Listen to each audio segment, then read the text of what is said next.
This video is for Precor technical support and warranty, and also Mad Dog warranty and technical support. Today's subject is regarding the Trio pedal, quick release, spring tension, and also addressing why pedals that are a little over 2 months in use are breaking prematurely. Why is the look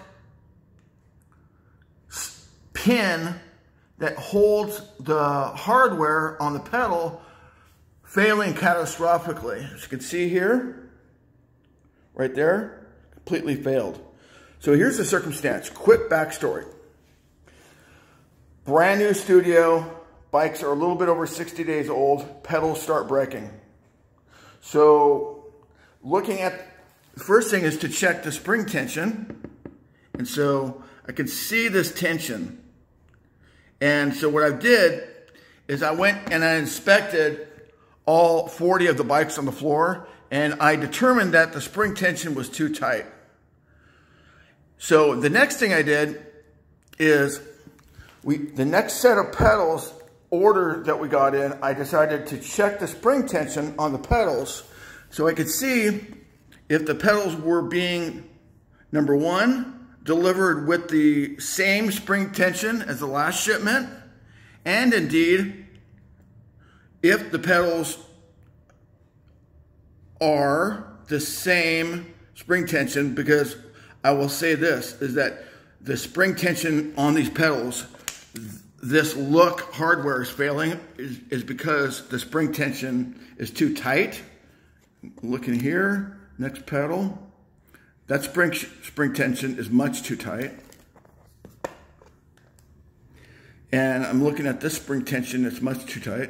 Now, what I've done also is I went and I've checked all the pedals on the bikes to see if these 40 bikes, if all of them are miscalibrated, if the spring tension is not proper, and they're all too tight. So what I've done is I've adjusted each bike and then I've jumped on the bike, put the shoes with the Look Delta cleats on to make sure that the new pedal spring tension is correct.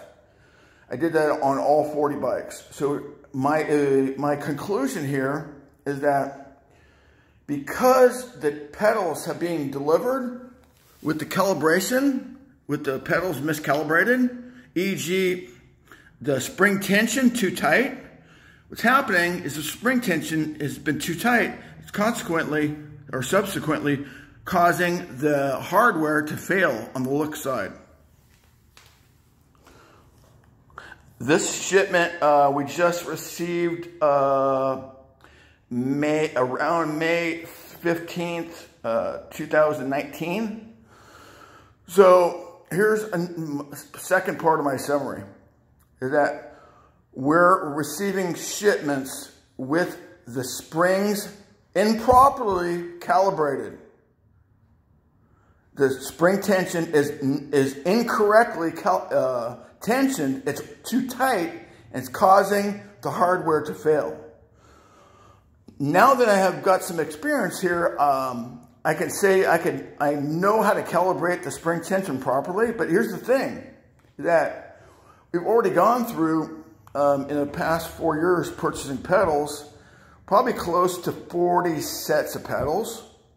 And if we had known that these pedals had the spring tension miscalibrated, we probably would have adjusted them. So I'd say we might have had maybe 5 or 10 break instead of like 40.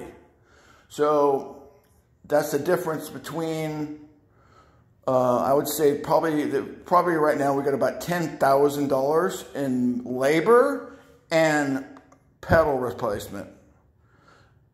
That's at a quantity of 40. If you do a quantity of 10, that's less than $2,000.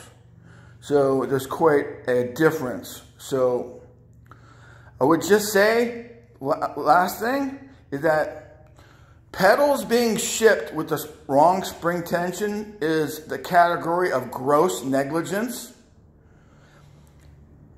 That's without a doubt, definitely gross negligence. If there had been some kind of guide documentation that comes with the pedals. So here's the guide. If there was some kind of documentation that it's important, that stated it's important to check your calibration, and here's a gauge or here's a benchmark for you to establish if your pedals are calibrated correctly. So the final observation is if spinning trio pedals are being shipped and the springs are too tight and there's no documentation to establish what the correct spring tension is, when the end user gets the pedal and they install the pedal, they're assuming that the spring tension is correct. But here we go to find, we got 40 brand new bikes. In 2 months, pedals are getting to break. That's why I make the observation that's gross negligence. It's kind of like if I buy a Windows computer with say Windows 7 or Windows 8, and they say it's a 32-bit operating system, but they send me Windows operating system for 64-bit. That's a wrong calibration of software. And in this situation, there's no reference for the end user what is the correct calibration of the spring tension. That's why, hence, I've come up with the observation with the bottom line conclusion, that's gross negligence. It's not the studio's fault that the springs are tensioned improperly and they're breaking.